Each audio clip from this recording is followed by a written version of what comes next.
अपने गुरु भगवान शिव के चरणों में प्रणाम। प्रणाम है इस कालखंड के प्रथम शिष्य से वरेण्य गुरु भ्राता साहब श्री हरिंद्रानंद जी, और इस कालखंड की प्रथम शिव शिष्या हम सबों की शक्ति स्वरूपा दीदी नीलम आनंद के चरणों में प्रणाम। मिथिलांचल की इस पावन धरती पर भगवान शिव के गुरु स्वरूप की चर्चा के लिए आयोजित इस चर्चा स्थल पर आए हुए अपने सभी भाई बहनों के चरणों में मेरा प्रणाम है।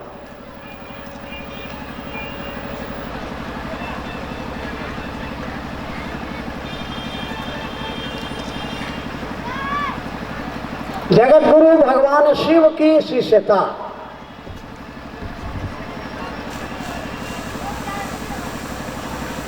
कहा गया है कि जो कारण में नहीं है वो कार्य में नहीं होगा।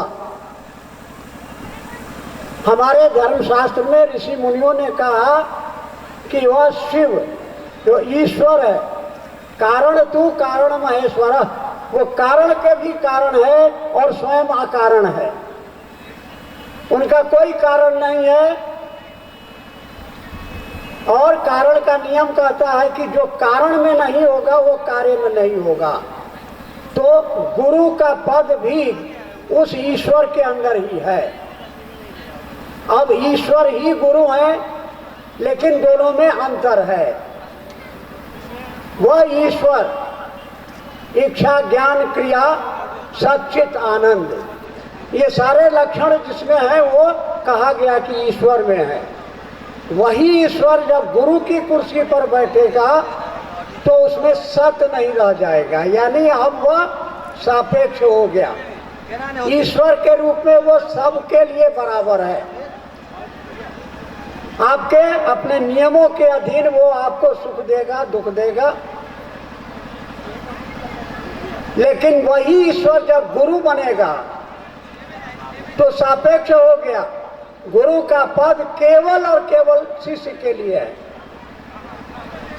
जैसे केवल पारस पत्थर सोना को, लोहा को सोना बनाएगा और किसी चीज पर उसका यह प्रभाव नहीं दिखेगा।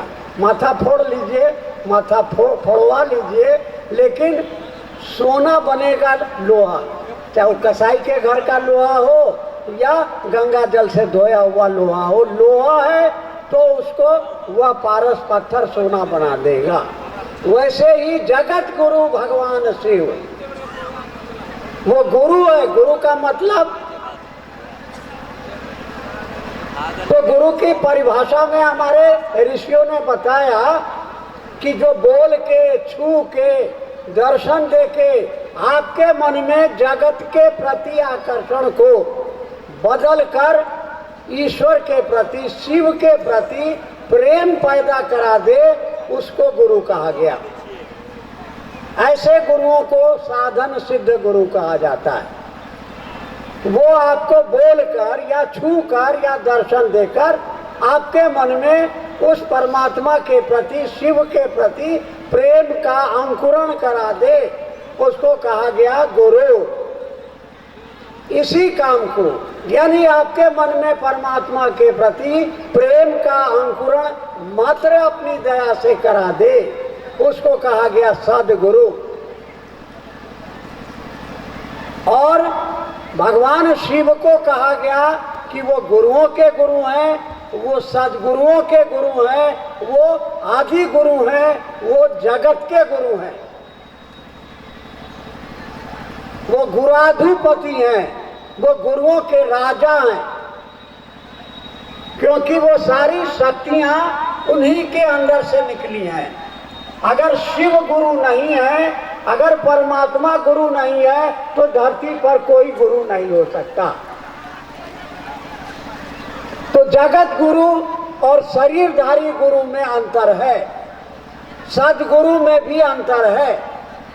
शरीरधारी गुरु के पास जाइएगा, वो आपको कुछ शर्तों में बांधेगा कि लहसुन मत खाओ, प्याज मत खाओ, मांस मछली मत खाओ। सदगुरु के पास जाइएगा तो उसके अंदर भी अगर वो शरीर में है तो वो भी कुछ न कुछ शर्त रखेंगे, क्योंकि शरीर में आने पर, जीव भाव में आने पर कुछ न कुछ आपको अच्छा लगता है, कुछ आपको बुरा लगता है।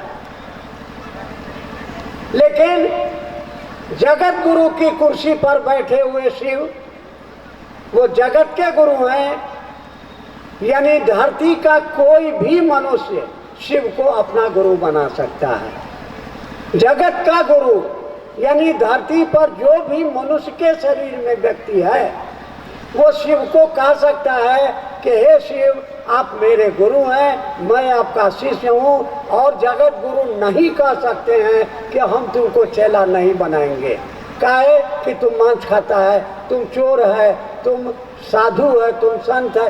कोई शर्त नहीं। अगर कोई शर्त रखेंगे तो फिर उनको जगत गुरु नहीं कहा जा सकता।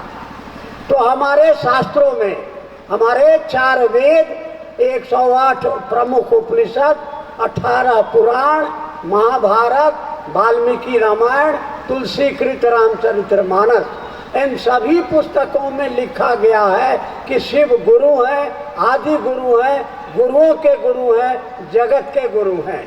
उनके शिष्यों और प्रशिष्यों का भी नाम आता है। वशिष्ठ हुए, दुर्वासा हुए, परशुराम हुए,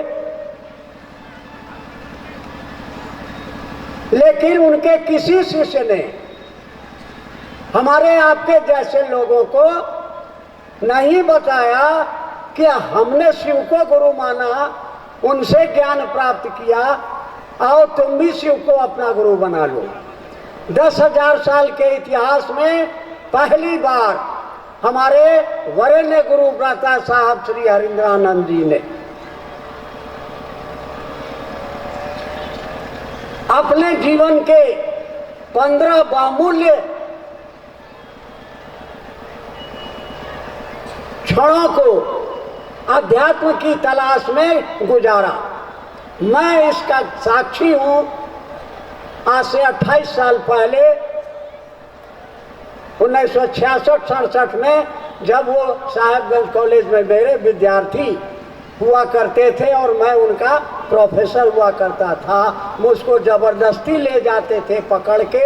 एक रात श्मशान गंगा किनारे और दूसरी रात श्मशान कब्रिस्तान।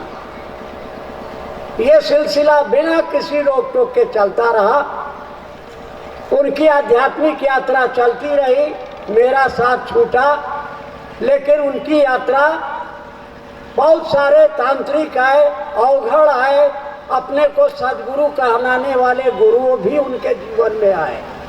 जिंदगी के 14 वर्षों को उन्होंने कुर्बान किया उस अध्यात्म की तलाश में कि लोग मरता क्यों है, मर के जाता कहाँ है, हमारे आपके जीवन में दुख क्यों है, हम हंसना चाहते हैं रोते क्यों हैं, हम जीना चाहते हैं मर क्यों जाते हैं। ये सारे सवाल उनके मन में उठते थे और इसका उत्तर 15 साल उनको आध्यात्मिक यात्रा में नहीं मिला।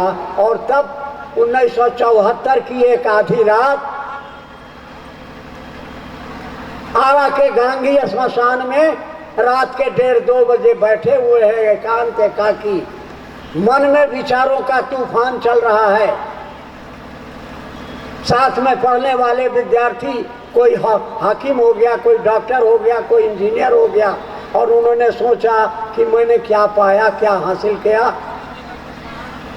और इसी विचारों के तूफान में एक विचार उड़ता हुआ मन में आया कि हमने आज तक जीवन में जितने शरीरधारी गुरु बनाया, सारे गुरुओं ने कहा कि गुरु भगवान होता है। बचपन का पढ़ा हुआ श्लोक याद आया, गुरुर ब्रह्मा गुरुर विष्णु गुरुर्देवो महेश्वर गुरु साक्षात पर ब्रह्म तस्मै श्री गुरुदेव। अपने घर में पिताजी से सुना करते थे, उनकी माँ से वो कहा करते थे कि जानती हैं भारतवर्ष में ईश्वर कहा जाता है शिव को। साहब कहते हैं कि मैंने सुना था, मैं नहीं जानता था कि शिव ही गुरु हैं, वो गुरुओं के गुरु हैं।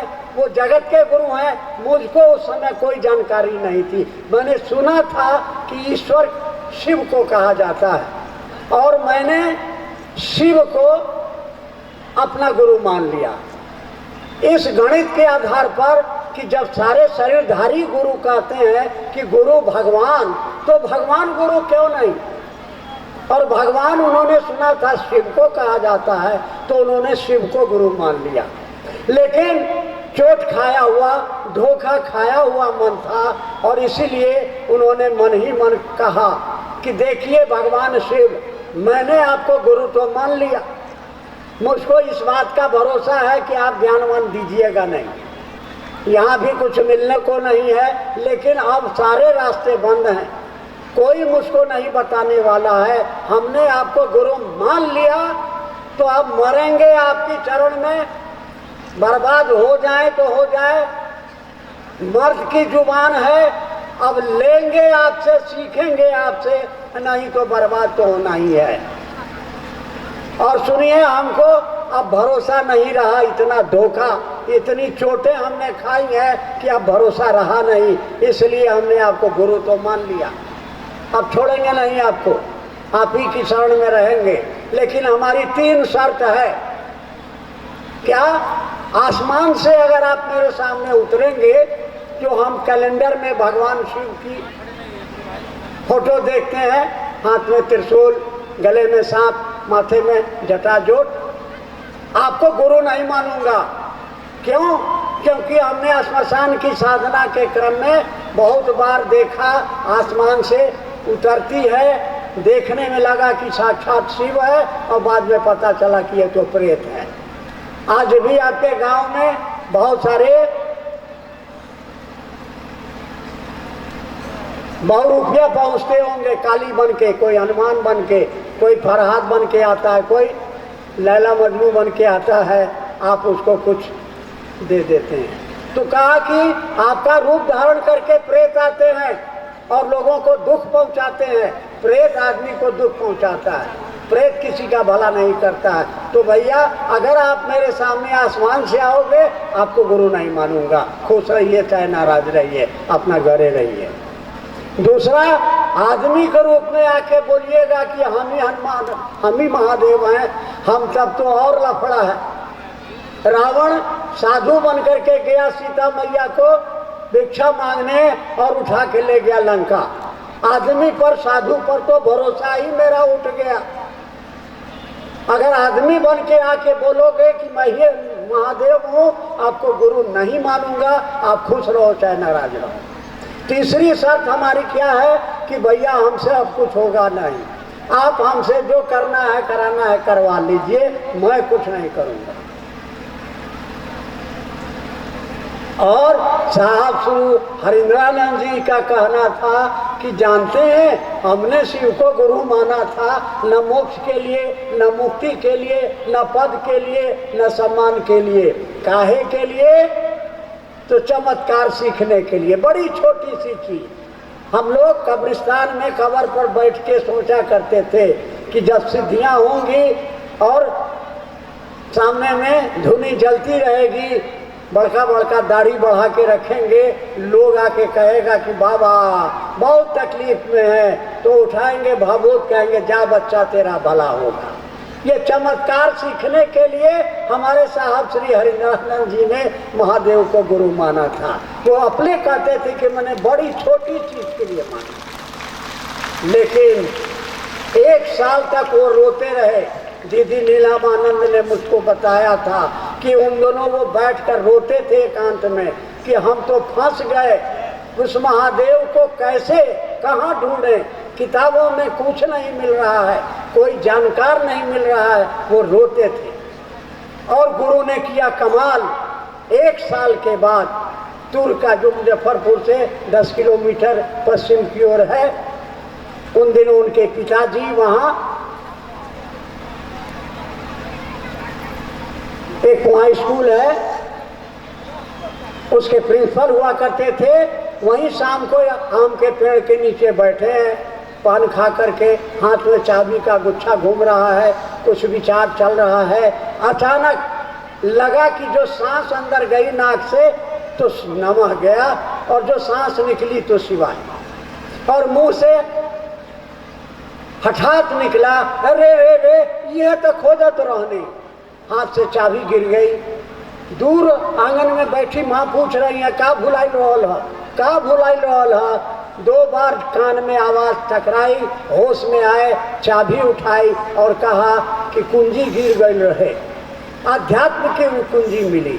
गुरु ने उनके अलौकिक ढंग से कान में मंत्र नहीं दिया, व्यक्ति मनुष्य बन करके नहीं आए, उनको नाक के हवा के माध्यम से नमः शिवाय मिला 1975 में, जो आज आपका तीसरा सूत्र है कि अपने गुरु को नमः शिवाय से आप 108 बार 24 घंटे में प्रणाम कीजिए। ये जो शिव शिष्यता की पवित्र धारा, तो इसकी पहली उपलब्धि 1975 में हुई, नमः शिवाय मंत्र मिला।